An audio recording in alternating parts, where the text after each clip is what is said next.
NEET paper leak मामले में कांग्रेस द्वारा सिहोरा में शिक्षा मंत्री का पुतला दहन। आज सिहोरा के पुराना बस स्टैंड में ब्लॉक कांग्रेस अध्यक्ष बिहारी पटेल के नेतृत्व में शिक्षा मंत्री का पुतला दहन कर जमकर नारेबाजी करते हुए राष्ट्रपति के नाम ज्ञापन सौंपा गया। साथ ही शिक्षा मंत्री के इस्तीफे की भी मांग कांग्रेस जनों द्वारा की गई।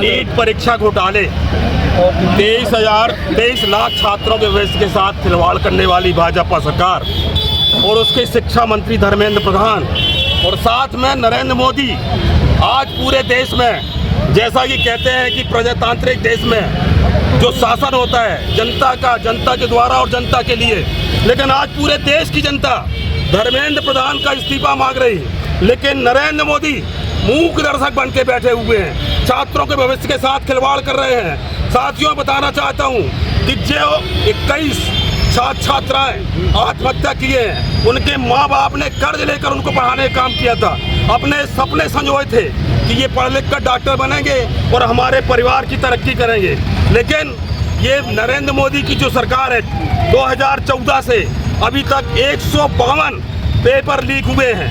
हमेशा ये छात्रों के साथ, भविष्य के साथ खिलवाड़ कर रहे हैं। इसी संबंध में आज हम लोगों ने नरेंद्र मोदी जी का भी इस्तीफा हम लोग चाह रहे हैं। साथ ही धर्मेंद्र प्रधान जो शिक्षा मंत्री है उनका इस्तीफा चाह रहे हैं और जो अमित शाह का भी इस्तीफा चाह रहे हैं। और जो जंतर मंतर में छात्रों के ऊपर, अभिभावकों के ऊपर लाठी चार्ज हुआ है, साथ ही उनके ऊपर उल्टा केस बनाया गया है, वो हम चाहते हैं कि वो केस वापस हो। साथ ही जो 21 छात्र छात्राएं जो मृत हुए हैं, उनको 1 करोड़ की परिवारजनों को सहायता राशि दी जाए। इन्हीं सब बातों को लेकर आज हम लोगों ने धर्मेंद्र प्रधान का पुतला फूंका है। देखिए, लगभग 1 महीने से जंतर मंतर में छात्रों के द्वारा प्रदर्शन किया जा रहा है। देश में जो हमारी केंद्र सरकार जब से 2014 से बनी है, मोदी सरकार, लगभग 100 से अधिक पेपर लीक हो चुके हैं। करोड़ों लोगों का, बच्चों का भविष्य बर्बाद हो गया है। अगर आज वो छात्र अपना अधिकार मांगने के लिए शांतिपूर्ण तरीके से जंतर मंतर में 1 माह से बैठे थे, सोनम वांगचुक उनका समर्थन कर रहे थे, 20 दिन से वो भूख हड़ताल में थे, उनको एक चादर में कफन के जैसे लपेट के आपको उनको ज़बरदस्ती उठा के ले जाना। उसके बाद अगर वो प्रोटेस्ट में आपका संसद भवन को मार्च करना चाहते थे छात्र, आप उनका नरेंद्र मोदी जी को और धर्मेंद्र प्रधान को, अमित शाह को सामने आना चाहिए, छात्रों की बात सुनना चाहिए। उल्टा केंद्र सरकार ने छात्रों को, उनके अभिभावकों को लट्ठों से मारा और हम आरोप लगाते हैं कि भाजपा और आरएसएस के गुंडे भी पुलिस के साथ मिलकर बिना ड्रेस के उन बच्चों को मारने का काम किए, उनके अभिभावकों को मारने का काम किए। ये जो प्रकरण हुआ है, हम कांग्रेस पार्टी की ओर से राहुल गांधी जी मांग कर रहे हैं, पूरे देश में कांग्रेस पार्टी की मांग है कि धर्मेंद्र प्रधान को इस्तीफा देना चाहिए।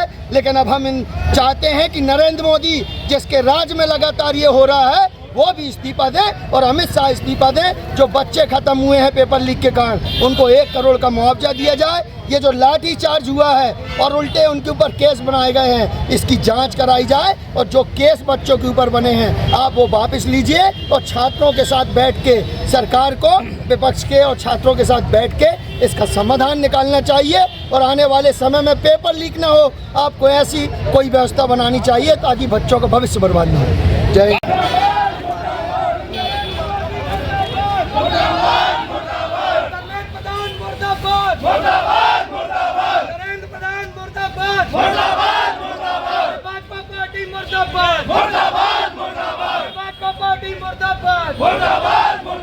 कांग्रेस पार्टी जिंदाबाद।